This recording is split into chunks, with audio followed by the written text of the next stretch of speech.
కరీంనగర్ జిల్లా సైదాపూర్ మండలంలోని దుద్దినపల్లి గ్రామంలో భారత రాజ్యాంగ నిర్మాత బాబాసాహెబ్ అంబేద్కర్ 134వ జయంతి వేడుకలను అంబేద్కర్ విగ్రహ నిర్మాణ కమిటీ సభ్యులు మరియు గ్రామస్తుల ఆధ్వర్యంలో ఘనంగా జయంతి వేడుకలు నిర్వహించారు. కార్యక్రమంలో గ్రామస్తులు, మహిళలు చాలా సంతోషంగా అందరూ సమన్వయంతో కలిసి ఈ సమావేశం నిర్వహించారు. ఈ కార్యక్రమంలో పాల్గొన్న హుస్నాబాద్ మాజీ ఎమ్మెల్యే సతీష్ కుమార్ అంబేద్కర్ విగ్రహానికి పూలమాలలు వేసి నివాళులు అర్పించారు.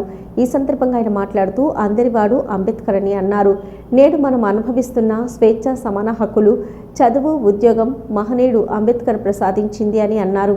ఈయన ఆశయ సాధన కోసం ప్రతి ఒక్కరూ భాగస్వామ్యమై ముందుకు సాగాలని పిలుపునిచ్చారు.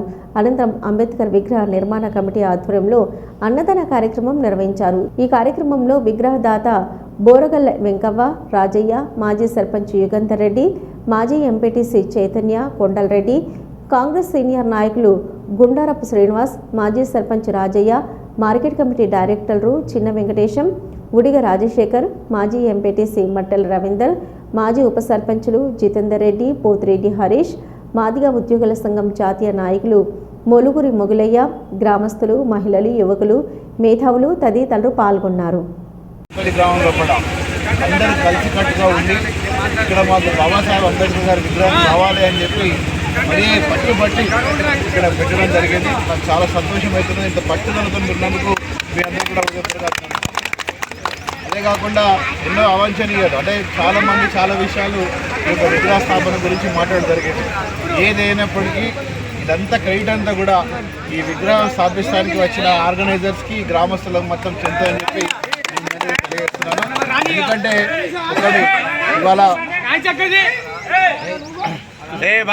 కానీ అంటే ప్రధానమంత్రి దగ్గర మొదలు పెట్టుకుంటే, రాష్ట్రపతి దగ్గర మొదలు పెట్టుకుంటే, ప్రధానమంత్రి దగ్గర మొదలు పెట్టుకుంటే ఎంపీలు కానీ ఎమ్మెల్యేలు కానివ్వండి, అదేవిధంగా మంత్రులు కానివ్వండి, లేకపోతే ఉద్యోగ అధికారులు కానివ్వండి, లేకపోతే మనం నడుస్తున్న విధానం కానివ్వండి, అన్నీ కూడా రాజ్యాంగంలో పొందవలసిన విధంగా మనందరం కూడా చేయడం జరిగింది.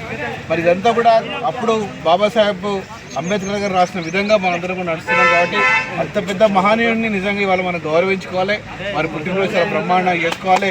అవకాశం నాకు ఇచ్చినందుకు, వారికి పూలమాల అలంకృతం చేసడానికి నాకు అవకాశం ఇచ్చినందుకు దండపల్లి ఆర్గనైజర్స్కి, రుద్దనపల్లి ఆర్గనైజర్స్కి, అదేవిధంగా రుద్దనపల్లిలో కూడా ఉన్న గ్రామ ప్రజలందరూ కూడా ఉదయపూర్వక ధన్యవాదాలు తెలియజేస్తున్నాను. ఇంత గొప్ప కార్యక్రమం. నేను చాలాసార్లు ఇక్కడికి వెళ్ళి పోతుంటా వస్తుంటా నాకు కూడా చిన్న అనుమానం వచ్చింది. అయితే బస్సు గిట్ట దాకదు కదా, లేకపోతే దాకదు కదా. ఏం దాకకుండా మంచిగా పెట్టిండ్రు, ఏం పర్వాలేదు, మంచిగా ఉంటుంది విగ్రహం.